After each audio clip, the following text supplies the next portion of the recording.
we'll take our final story with this video of a young boy whose shocking revelation of a career path has generated a huge debate on social media. Let's take a look. What do you want to be when you grow up? A murderer because I like killing. My brain tells me if I like killing or not.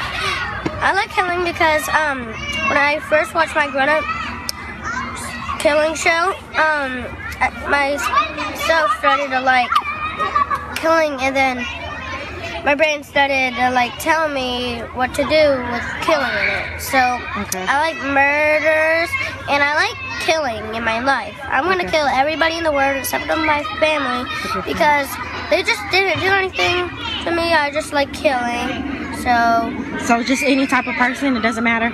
What about me? Yeah. Even me? No, not even my teachers either. Okay, because I'm the first person that you told this. Am I? Yeah? So, I just like killing. So what are you going to be again when you grow up? A murderer. Okay. Rufai, what do you make of this? Would you say this is an excessive video game, or this little boy should be locked up, really? No, it shouldn't be locked up. Psychologists should start working with him now. You know why? Because he's going to do it. You know, and he has 90% chance of doing it. One, he has the intention. Two, he lives in a country where it's so easy to get guns. Absolutely, that all right, too. You can get AR-15s and rifles and all. It's America. But thirdly, you hear what he said there. The role of the media is important. Let's be careful what we expose our children to. He doesn't have a reason to kill, but he says, I love the killing shows I watch. Right. So parents should be careful what their children are watching, and parents should be careful the kind of trauma their children are seeing at a certain age. You know why? He's inculcated that trauma he's seeing through the killing shows at a certain age because his brain is still in formation. And his brain has been formed for life. These are the formative years. And that's why we should be careful on how, that's why I say parenting is intentional stuff. It's not just having children. You have to be intentional. So they need to get him across to psychologists, start to watch him. But if they leave him to roam like a normal citizen, he will do it. He's in a country where you have access to guns and all of that, and he's got the motive in the head. He will kill. Tundu Abiola. I read about Jeffrey Dahmer, Ted Bundy, a bunch of serial killers, and they manifest those traits from childhood. Yes. And they start by torturing and killing animals, like a stray cat, a stray dog, and they get that bloodlust. This child is dangerous. I can also never forget the case of Jamie Bulger, the 2-year-old child whose mother turned her back in a shop in the UK. This was many years ago. I was in school, and I still remember so vividly. And these two boys, they were captured on CCTV. Terry Venables, I can never forget his name. Initially, they were child A and child B. Later, we found Terry Venables was the child A. They just came, they saw this 2-year-old boy, held him by the hand and led him out. That's the footage, and they tortured him and they killed that boy. The British public were then shown the videos of those children being interviewed by the police. Obviously, their faces were blurred and their names were Child A and Child B.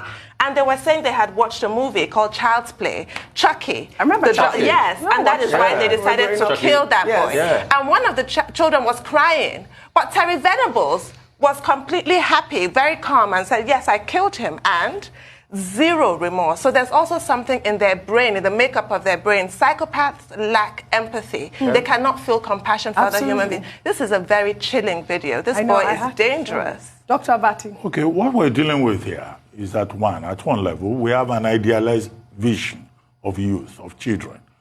The standard belief is that children cannot kill because they are innocent. But over the years, we've seen many cases of children who kill. 13-year-old throwing a baby from upstairs, young school children in Colorado, in Texas, and other places going to school with guns and killing their classmates. Now, there was an essay that was done by the New York Times, December 14, 1996, in which, there was an attempt to look at all of this. And that essay is very instructive. It pointed out a number of issues. One, about psychiatric problems.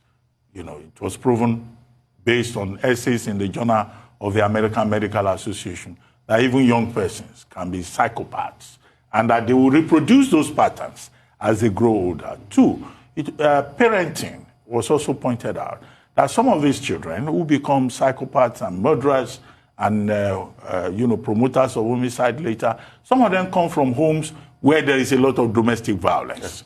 And they grow up believing that violence is the norm. The third point, of course, has to do with, the fact that some parents, which is the point that Rufai was making, do not pay enough attention to how their children grow up.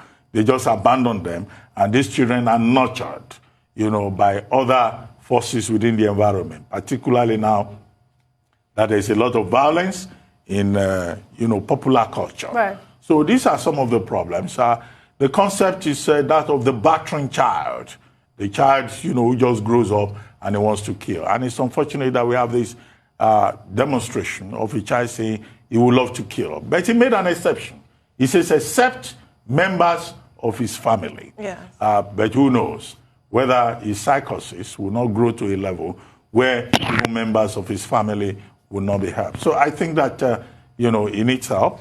Absolutely. As has That's been the pointed first out. thing they have to do immediately. They have to take this boy and get him help, the help that he needs. But like I was saying, I also feel that he is a victim of what we put out there. I really do want to say that.